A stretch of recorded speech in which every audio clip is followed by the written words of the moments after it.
ओवैसी 3 तलाक का विरोध करें, बात समझ में आती है। कांग्रेस को जवाब देना चाहिए कि कांग्रेस पार्टी ने इस बिल के इंट्रोडक्शन का विरोध क्यों किया। तो क्या मुस्लिम महिलाओं के हुकूक से अपोजिशन को, बिलखुसूस कांग्रेस को कोई सरोकार नहीं है? उनकी जिंदगी में खुशियां लाने के लिए कोई सरोकार नहीं है? और यह भी कहा जाता है कि 2019 के आम इंतखाबात में बड़ी तादाद में मुस्लिम खवातीन ने चुपचाप ही सही लेकिन मोदी हुकूमत को, भारतीय जनता पार्टी को वोट किया है। और एक नारा भी चला था, अंदर खान एक नारा भी चला था कि चुपचाप कमल छाप। हालांकि वो कितना काम किया खवातीन को लेकर के ये तो बताना मुश्किल है, लेकिन खवातीन ने बड़े पैमाने पर वोट किया और सिर्फ इस वजह से कि एक ऐसी हुकूमत है जिसने कम से कम 70 साल बाद ये हमारे बारे में, इस बारे में तो बात की, इस बारे में सोचा, तो कम से कम इस बारे में सख्त कानून बनाने के लिए पहल तो की, अपनी मंशा तो जाहिर की। ये एक बड़ा सवाल है, ये एक जिंदगियों से जुड़ा हुआ सवाल है। इस बात को तो सारे लोग मानते हैं कि हम मानेंगे कि जो सुप्रीम कोर्ट ने कहा है कि ट्रिपल तलाक नाजायज है, जबकि कायदे से अगर देखा जाए तो ये तो आपकी शरीयत के खिलाफ है, ये तो आपकी शरीयत में मुखालफत है। लेकिन जब हुकूमत इस पर सख्त कानून बनाना चाहती है तब आपको लगता है कि हमारी शरीयत में मुखालफत हो रही है। जिस बात को आपको पहले शरीयत में मुखालफत कहना चाहिए था वो तो आप कहते हैं कि ठीक है जी हम मान लेते हैं, लेकिन जब इस पर सख्त कानून बनने जा रहा है या बनाना चाहती है हुकूमत तब आपको तकलीफ होने लगती है। जी क्यों तकलीफ होती है, इस पर बात करना बहुत जरूरी है। मेरे साथ बहुत खास मेहमान है, आइए इस पर हम बात करेंगे। मेरे साथ जो पैनल है बहुत मुअज़्ज़ज़ मेहमानों का पैनल है, बहुत अच्छे लोग हैं, बहुत आपने उनको टेलीविजन पर सुना होगा, अलग अलग न्यूज चैनल्स में खुला बोलते हैं, साफ बोलते हैं, बेधड़क बोलते हैं, निडरता के साथ बोलते हैं। कई बार जान पर हमले भी हो चुके हैं। यासिर जिलानी हमारे साथ हैं, कई बार हमले झेल चुके हैं लेकिन डरते नहीं है। स्वागत है आपका, खैर मकदम है यासिर जिलानी साहब। अंबर जैदी हमारे साथ है, महिलाओं के हुकूक के लिए काम कर रही है। आपको भी कई बार धमकियां मिल चुकी हैं, कई बार आपको परेशान किया जा चुका है, लेकिन आप नहीं हिलती हैं, नहीं दिखती हैं। मेरे साथ मुफ्ती शमून काज़मी साहब हैं, अन्ना आंदोलन से आप जुड़े रहे हैं। बहुत कम मुफ्ती, बहुत कम उलेमा हजरात हैं जो कि खुलकर बोलते हैं, राष्ट्रवादी बोलते हैं, सही बात बोलते हैं, उनमें से आप एक हैं। मैंने अपने साथ शुएब जामी साहब को भी जोड़ा है, मुस्लिम स्कॉलर हैं, अक्सर आप मेरे प्रोग्राम का हिस्सा बनते हैं, बहुत सुलझा हुआ आप बोलते हैं और बहुत सारी चीजें आपसे समझना है, सुनना है। संजय के चड्डा मेरे साथ हैं, कानून के जानकार हैं, सुप्रीम कोर्ट के सीनियर वकील हैं। अक्सर हम आपको कानून से जुड़े हुए मसलों पर बुलाते हैं और बड़ी अच्छी राय आपसे हमें मिलती है। स्वागत है आपका, खैर मकदम है। आइए शुरुआत करते हैं। सबसे पहले अंबर जैदी के पास में जाना चाहूंगा।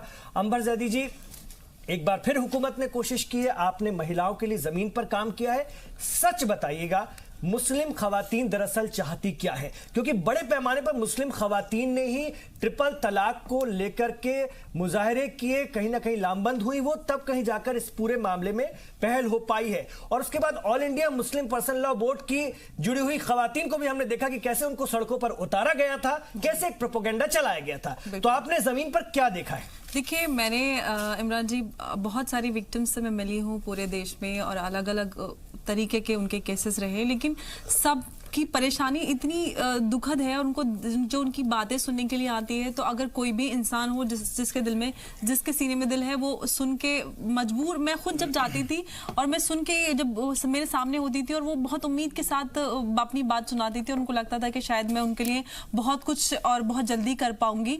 यही होता था कि आप जल्दी से हमारे लिए, हम मोदी जी तक हमारा मैसेज पहुंचवा दीजिए, हमारे लिए कुछ करें, हमारे फाइनेंशियल सिक्योरिटी नहीं है, हमारे पास रहने के लिए घर नहीं है, हमारे शौहर हमें निकाल देते हैं। क्योंकि देखिए, जो भी ये विक्टिम्स रही हैं वो बहुत गरीब फैमिली से रही हैं, अनपढ़ होती हैं या फिर 5वीं 6ठी, वो बिल्कुल पढ़े लिखे की कैटेगरी में नहीं आती और ना ही उनके हाथ में कोई ऐसा हुनर होता है कि वो अपना गुजारा कर सके। अंबर, एक चीज मुझे बताइए, इस पिछले बार भी बिल लाया गया था, सुप्रीम कोर्ट ने इसको नाजायज करार दिया है पहले ही, बावजूद इसके इंस्टेंट ट्रिपल तलाक के मामले रुके हैं या बदस्तूर जारी हैं? इस पर रोशनी डाली को क्या आप लोगों के बीच है? जी, अब तक जब से 2017 अगस्त में सुप्रीम कोर्ट ने इंस्टेंट ट्रिपल तलाक को नल एंड वॉइड किया था, ऑलमोस्ट 496, 500 के लगभग 496 नंबर्स जो है अब तक उसके बाद के केसेस हैं जो आए हैं इन नल एंड वॉइड होने के बाद। तो लोगों में जब सुप्रीम कोर्ट ने, केंद्र को बोला ही इसलिए गया कि क्योंकि वो मामले थमने का नाम नहीं ले रहे थे, इसलिए बोला गया कि आप इस पे कोई कड़ा कानून बनाए ताकि महिलाओं को उनकी वैवाहिक जीवन में एक सुरक्षा मिल सके, क्योंकि लोग समझने के लिए तैयार नहीं है कि ये अनकॉन्स्टिट्यूशनल है और कुरान की रूह से भी ये गलत है और इंसानियत के नाते भी हम सोचें तो ये भी गलत है। तो वो समझने के लिए लोगों को समझ में नहीं आ रहा। लेकिन आजम खान तो कहते हैं अंबर कि ये तो हमें कुरान में लिखा हुआ है और हमें कुरान के हिसाब से चलना है, उससे हम हटेंगे ही नहीं। जब आप कह रही हैं कुरान की रूह से सही नहीं है तो वो किस आधार पर कहते होंगे कि ये कुरान में लिखा हुआ है? देखिए, मुझे उनका आधार तो आज तक उनके किसी भी कमेंट का आधार समझ में नहीं आएगा। वो अपनी ही पॉलिटिक्स करते हैं। उनके अगर वो मुस्लिम महिलाओं के इतने खैरख्वाह होते, महिलाएं जो ट्रिपल तलाक की विक्टिम है कितने सालों से भटक रही हैं, उनका पूछने वाला नहीं है कोई। अगर वो इतने ही मुसलमानों के नेता बनते हैं या उनके अलंबरदार बनते हैं तो उन्होंने उन विक्टिम्स की भी खबर ली होती। उन्होंने कहा, हमने पैकेज में देखा कि हमारा इंटरनल मैटर है, हमारा पर्सनल मैटर है। तो वो अगर पर्सनल मैटर है तो उनको उनकी भी खबर लेनी चाहिए थी ना, और उन विक्टिम से मिलते, उनकी बात या उनकी परेशानी जानने की कोशिश करते, और वो एक बड़े ओहदे पर फाइज हैं और उनके लिए कुछ हेल्प कर सकते थे। सिर्फ बोलना और कमेंट करना बहुत आसान होता है, लेकिन ग्राउंड पे उतर के उन लोगों के लिए काम करना वो हम लोग जानते हैं, क्योंकि हमें पता है उनकी परेशानियां क्या है और वो कितनी परेशानी से गुजर रहे हैं। अब पर्सनल मैटर अब पर्सनल रह ही नहीं गया। मुस्लिम पर्सनल लॉ बोर्ड का भी अब ये पर्सनल मैटर नहीं रह गया। बार बार पहले भी मोदी युग फर्स्ट में भी कोशिश की गई उनके तरफ से तमाम तरह की कोशिश दबाव बनाने की, लेकिन सरकार न डिगी न हटी। और जब आपको मौके दिए गए थे तो आपकी दलाइल क्या रही थी कोर्ट में वो भी दुनिया जानती है। तो इसलिए अब आपके पास बोलने के लिए वक्त नहीं रह गया। यासिर जिलानी साहब, वजीर आजम नरेंद्र मोदी ने आज कहा, राष्ट्रपति के अभिभाषण पर धन्यवाद प्रस्ताव करते हुए उन्होंने कहा कि ट्रिपल तलाक को मजहब से जोड़ना ठीक नहीं है, ये महिलाओं के सम्मान का बिल है। शशि थरूर कहते हैं कि ट्रिपल तलाक मुस्लिम परिवारों के खिलाफ है। लगातार कांग्रेस इसकी मुखालफत कर रही है, पहले तो वॉकआउट किया था, अब सीधे मुखालफत कर रही है। कैसे आप इस सियासत को देख रहे हैं? देखिए, हमने तो इस पे आपके साथ और तमाम मीडिया चैनल्स पे लगभग मुझे लगता है 500 से ज़्यादा डिबेट हम लोग ने पिछले 2-2.5 साल के अंदर करी है। हमारा मकसद था, जो चीज़ हम बताना चाहते थे समाज के अंदर, उसमें लगता है कि अब हम लोग कामयाबी की तरफ है। मैं कोई नेगेटिव बात इस वक्त करना नहीं चाहता हूँ। देखिए, हमने ना तो इसको कभी भी इबादत से, ना मज़हब से, ना किसी एक समुदाय से जोड़ा। हमने इसको हमेशा हिफाजत से जोड़ा, हमने इसको सम्मान से जोड़ा, हमने इसको न्याय अगर मिल रहा है तो हम जिस जेंडर इक्वालिटी की बार बार बात करते हैं और जिस कौम की महिलाओं को लेके ये सारा मसला हुआ है, उसमें हम अगर अतीत में भी एक नज़र डालें, जब जिस वक्त 1986 में राजीव गांधी उस वक्त के तत्कालीन प्रधानमंत्री थे और शाहबानो का केस आप सबके सामने और हमारे सामने था, इस हिंदुस्तान के लोग देख रहे थे और किस तरीके से उनको भी इंसाफ देने की कोशिश उस वक्त की गई थी। उनका मतलब, शाहबानो का मतलब ये नहीं था। उस वक्त के समाज में जो तलाक बिद्दत की क्रूरता थी उसको ख़त्म करने की कोशिश की गई। एक नया अधिनियम पास किया गया पार्लियामेंट से, उसके बाद उसको कोशिश करी गई, लेकिन आपने देखा कि उस वक्त के भी जो फेनेटिक सोच के लोग थे, जो हंगामा करने वाले, जो अभी हंगामा कर रहे हैं, उसी तरीके से उस वक्त भी उन्होंने हंगामा किया और सुप्रीम कोर्ट से उस केस की क्या हालत हुई, किस तरीके से इंसाफ की धज्जियां उड़ाई गई, वो एक तरीके से हमारे ऊपर एक बदनुमा दाग, कलंक की तरह आज भी हमें कहीं ना कहीं वो अंदर से झकझोरता है, क्योंकि हम उसमें इंसाफ नहीं कर पाए।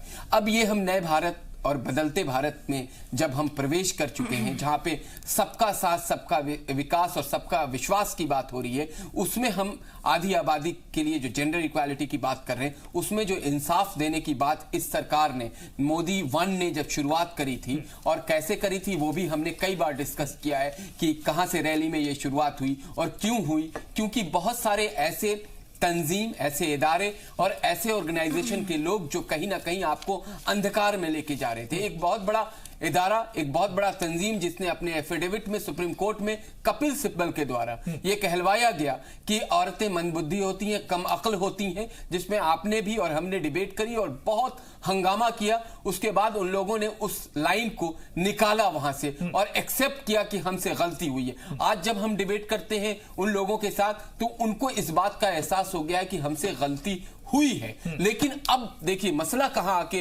इमरान साहब फंसता है। मसला यह है कि जो उनकी चौधराहट है वो कैसे बरकरार रहे। और कांग्रेस ने तो अपनी हालत देख ली। कांग्रेस के एमपीज ने जिस तरीके से पिछले सेशन में पार्लियामेंट के अंदर गलत दलीलों के साथ ट्रिपल तलाक बिद्दत पे बहस करी थी, उसका नतायज जो आपने जनरल इलेक्शन में देखा है कि पब्लिक ने उन्हें धो डाला। पब्लिक ने उनके खुद के राष्ट्रीय अध्यक्ष राहुल गांधी को उनकी अपनी गृह जनपद वाली सीट अमेठी में बुरी तरीके से हराया। ये मसला इंसाफ का है। ये मसला उन औरतों के बारे में ये कभी नहीं सोचते हैं जिनके साथ रात के 12 बजे में वो मर्द तलाक तलाक तलाक कह के, जो गुनाह भी है, तलाक बिद्दत, मुझसे ज्यादा अच्छे तरीके से मौलाना शमून कासमी साहब इस पे अपनी राय रखेंगे इस्लामिक नजरिए से। लेकिन आप सोचिए कि रात के 12 बजे अगर उसने रजाई नहीं उड़ाई सही से, ऐसे भी केस मेरे सामने आए, उस औरत को तलाक तलाक तलाक देके घर से निकाल दिया। इससे बड़ी गुनाह, जबकि इस्लाम के अकॉर्डिंग कहा गया कि एक बार अगर तलाक कहा जाता है तो अर्श हिल जाता है। यकीन माने कि इस तरह की जो क्रूतियां हैं उसको खत्म करने का सही वक्त है, और वायदा है इस सरकार का कि हम अपनी बहनों को इंसाफ देंगे। और उस इंसाफ का जो सबसे बड़ा एग्जाम्पल है कि मैंने अपनी जिंदगी में जो भी मैंने पढ़ा है, तमाम आजादी से पहले, आजादी के बाद, किसी भी प्रधानमंत्री को सेंट्रल हॉल से मुसलमानों को डायरेक्ट डायलॉग करते हुए पहली बार देखा। और पहली बार उन्होंने मुसलमानों को जब से बात कर रहे थे तो उन्होंने उनके फला और बाबूद के साथ साथ ट्रिपल तलाक जैसी क्रूति पे भी चर्चा करी और कहा कि आप अगर मुझ पे आपने यकीन किया है, अगर आपने मुझे वोट किया है 17 राज्यों में 50% से ज्यादा और बचे हुए राज्यों में 45% से 55% के बीच के रेशियो का वोट अगर आपने दिया है तो मैं यकीनी तौर पे आपको इंसाफ दूंगा। तो मुझे यकीन है कि बहनों को इंसाफ इस बार मिलेगा। और मैं एक दस्त कि जो कुछ तंजीम, कुछ इदारे, कुछ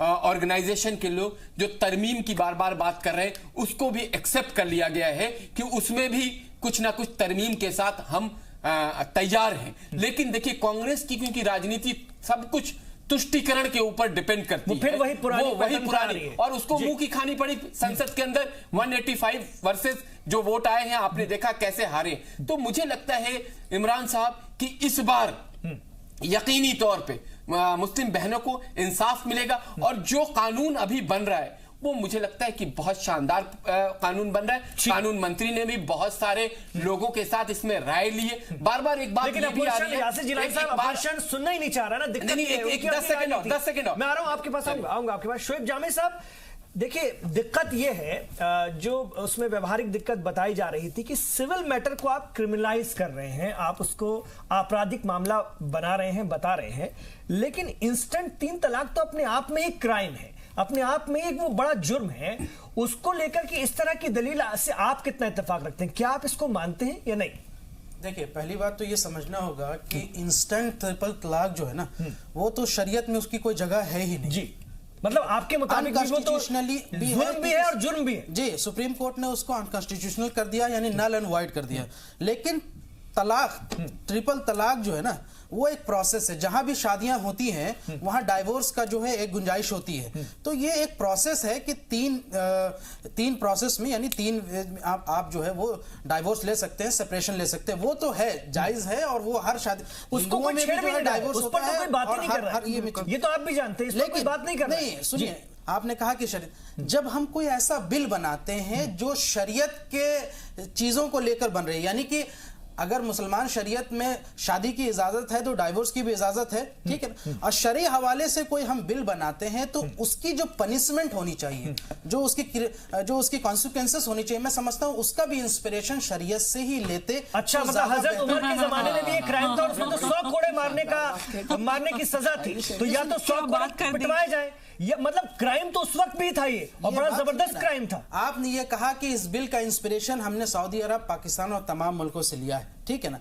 इन तमाम जगहों पे जो सिविल के केसेस है, यानी कि चूंकि शादी एक सिविल कॉन्ट्रैक्ट है, इन केसेस में किसी का भी कॉन्सिक्वेंसेस जो है वो क्रिमिनलाइज नहीं है। यहाँ पे जो क्रिमिनलाइजेशन की जब बात चल रही है, जैसे अंबर जैदी साहिब ने कहा कि फाइनेंशियल सिक्योरिटी का इश्यूज हो जाता है, तो मेरी बहन आप ये बताइए कि जब आप उसको जेल भेज देंगे तो कैसे उन बहनों की फाइनेंशियल सिक्योरिटी जो है वो सिक्योर होगी? उलमा हजरात और ये जो बात कह रहे हैं जामे साहब, वो ये कहते हैं कि ये आप हमको तंग करने के लिए ला रहे हैं। दरअसल आपको औरतों को हक दिलाना आपकी मंशा नहीं, मतलब वो बीजेपी पर और सरकार पर इल्जाम लगाते हैं। ये सवाल लेकर शमून काजमी साहब आपको यहाँ से वो कहते हैं आप तंग करना चाहते हैं। मैं 2 मिनट जी। देखिए, सवाल ये है कि जब रिकमेंडेशन दिया जा रहा था संशोधन के लिए, तो यही बात कही गई कि बजाय आप उसको क्रिमिनलाइज यानी जेल भेजने के बजाय आप उसके जायदाद का 1/3 हिस्सा जो है फौरन उस औरत के नाम हो जाना चाहिए। ये है इंसाफ। दूसरी बात कि जब आप कोई कॉन्स्टिट्यूशन के अंदर बिल बनाते हैं तो वो डिस्क्रिमिनेशन पे नहीं होना चाहिए, क्योंकि आर्टिकल 14 और 15 का वो वायलेशन है। अगर आप तलाक दे तो 1 साल की सजा, और अगर मुसलमान वही काम करे तो 3 साल की सजा। ये डिस्क्रिमिनेटरी बिल जो है ये अनकॉन्स्टिट्यूशन है, सुप्रीम कोर्ट के मंशा के खिलाफ भी है। और जिलानी साहब एक बात कहिए, सर हिंदुओं में इंस्टेंट ट्रिपल तलाक कहां होता है? कौन सा हिंदू जिलानी साहब तलाक की देता है? बातों जरा में बताइए। जवाब दे दूं मैं जमाई साहब की बातों का जवाब देखिए, तलाक हिंदुओं में भी है, तलाक हिंदुओं में भी है, दूसरे धर्मों में भी है, लेकिन इंस्टेंट ट्रिपल तलाक कौन देता है बताइए, मुसलमानों के अलावा? और तलाक देने की जो आप बोल रहे हैं ना, 1 साल की सजा, तलाक देने की कोई सजा नहीं है। जो है आप बिल्कुल गलत बात बोल रहे हैं, नेशनल टेलीविजन पे बोल रहे हैं, नेशनल टेलीविजन पे। और आपको जो बिल्कुल एक कंफ्यूजन है वो भी मैं आपके दूर करना चाहती हूं। ये बताइए कि अगर 50% या 45% लोगों ने मोदी जी को वोट किया है, इस सरकार को वोट किया है, तो बाकी 55% लोगों ने नहीं किया है, तो उसकी आवाज भी तो संसद में पहुंचनी चाहिए। मैंने आपके अगर आप नहीं कही, मैं उस 55% की आवाज भी तो सुनी जानी चाहिए। उस 55%, इसलिए हमने कहा कि इस बिल को सिलेक्ट कमेटी में आप भेजें और ताकि लटक जाए। आपको मालूम है सेलेक्ट कमेटी कैसे काम करती है? आपको पता है? ये बताइए। ये गुंजाइश है कि इस पे जिरा किया जाए, इस पे बहस किया जाएगा। क्या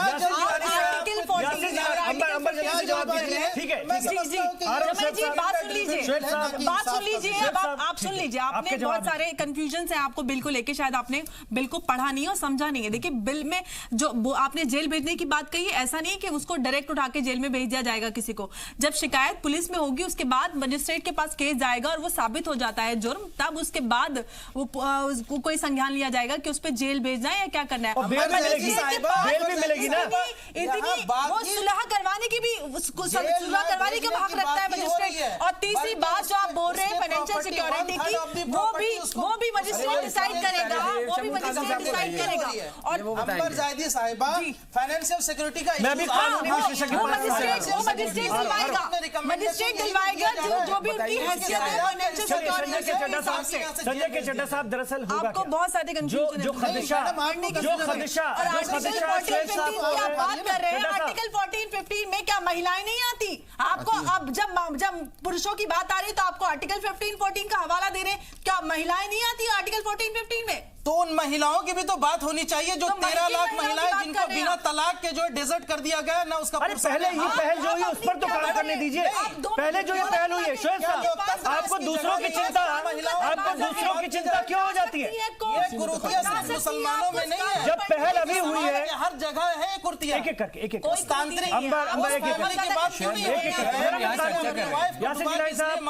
तांत्रिक के साथ जिस्मानी रिश्ते बनाने से कहाँ किस मामले को कहाँ मिला रहे हैं आप? कहाँ मिला रहे हैं? यही खींच है, यही खींच, और इससे सरकार को कुछ फर्क नहीं पड़ने वाला। एक रुपए का फर्क नहीं पड़ने वाला। के बारे में बताइए, जिसका अभी वीडियो चल रहा है। एक मिनट सर, यासिर जिलानी साहब, एक मिनट। संजय के चड्ढा साहब, दरअसल जो इनके खदशात हैं, जो इनके अंदेशा है कि ये अपने आप में जुल्म हो रहा है एक शख्स पर, उसको जो है जेल में डाल दिया जाएगा, वो इस हैसियत के काबिल भी ना हो कि वो कुछ खर्चा दे पाए, तो बहुत मुश्किल वो परिवार ही फंस जाएगा। इसमें है क्या दरअसल, ये थोड़ा सा बता दीजिए। देखिए, सबसे पहली और अहम बात है कि सुप्रीम कोर्ट ने ये कह दिया है, जैसा सब लोग जानते हैं कि ये नल एंड वॉइड है। इस तरह की चीज अगर होगी तो वो बिल्कुल कायम नहीं रहेगी, पहली चीज। दूसरी चीज, जो नया कानून आया है, उस नया कानून जिसकी बात हो रही है, जिस पे आज हम बात कर रहे हैं, वो बेसिकली उसमें 3-4 एस्पेक्ट्स हैं जिनमें बाकी जो पक्ष जो विरोध कर रहे हैं उनका है। पहला, वो कहते हैं कि ये क्यों नॉन बेलेबल ऑफेंसेस को बनाया गया है और इसमें क्यों इसको एक क्राइम बनाया गया। उसका रीजन वो ये देते हैं कि मुस्लिम लॉ में जो मैरिज है वो एक सिविल कॉन्ट्रैक्ट है और पूरे विश्व में, ये बड़ी स्पष्टता से मैं बताना चाहता हूं कि पूरे विश्व में कहीं पे भी सिविल कॉन्ट्रैक्ट का जो वायलेशन अगर होता है तो क्राइम नहीं हो जाता है, किसी को जेल नहीं भेजा जाता। ये उनकी एक बात है। दूसरा उनका ये कहना है कि ये नॉन बेलेबल क्यों बनाया गया है, जो कि मैंने अभी बताया। और तीसरा ये है कि जब अगर वो आदमी जेल चला जाएगा तो मेंटेनेंस कौन देगा? देखिए, इसका मैं एक बहुत आसान सा सॉल्यूशन, दोनों पक्षों को बैठना चाहिए। एक ये बिल, मेरा ऐसा मानना है कि इसका जो सोच है, जो सुप्रीम कोर्ट का जजमेंट है, वो इतना पवित्र है, इतना पायस है कि जिसको किसी को चैलेंज करना ही नहीं चाहिए। ये इतना अहम है कि एक हमारी 50% महिलाएं वो बिल्कुल दुखी हो रही हैं, पीड़ित हो रही हैं इन सब से, इसलिए इसको बनाया जाना चाहिए। ये एक दिमाग में उसका पवित्रता, जिसे पायस कहते हैं, वो है इसका ऑब्जेक्टिव इस बिल का। और वहां पे अगर इन पर्टिकुलर, मेरा ऐसा मानना है कि गवर्नमेंट को कोई भी अगर लॉ बनता है, ये बहुत अहम बात है कि अगर कोई भी लॉ बनता है तो उससे पहले उस लॉ पे उस क्षेत्र के लोगों के साथ मुतमईन तौर पे बड़ी विस्तार से बातचीत की जाती है कि क्या क्या पहलू हैं इसके, किन किन चीजों पे किया जाना चाहिए। बिल्कुल। और मैं ऐसा आशा करता हूं कि ऐसा जरूर हुआ होगा, क्योंकि यहां तक कि जो है बिल बनाने से पहले गवर्नमेंट लोगों से भी ये रिक्वेस्ट करती है कि आप अपनी ओपिनियंस दीजिए, आप अपनी, ये एक बहुत हमेशा से शुरू से चलता है और ये हर मुल्क में ऐसा है। तो यहां पे अगर गवर्नमेंट, ये बात में इसमें भी कोई कमी नहीं है कि अगर किसी को ऑब्जेक्शन हो रहा है, मेरा मानना यह है कि इसको क्यों नहीं मॉनिटरिंग कमेटी के पास जाना। लेकिन वकील साहब, इस केस में ऐसा हो नहीं रहा। वकील साहब, बिना बहस के बिल को पास करने की तैयारी है, बिना स्टीयरिंग कमेटी में, बिना सिलेक्ट कमेटी में भेजे बिल को पास करने की तैयारी कर रहे हैं। ऐसा भी होता है। रविशंकर ने यही ना कहा कि इसमें बहस की क्या गुंजाइश, अगर पार्लियामेंटरी निजाम में इतनी गुंजाइश नहीं है कि इस पर बहस हो अपने आप से तो पास नहीं जाएगा। एक छोटा सा ब्रेक मुझे लेना है। 10 सेकंड में जवाब ले लीजिए। एक मिनट, चड्ढा साहब को मैं आ रहा हूं। चड्ढा साहब को भी हमने सुन लिया, कानून क्या है और एतराजात क्या है।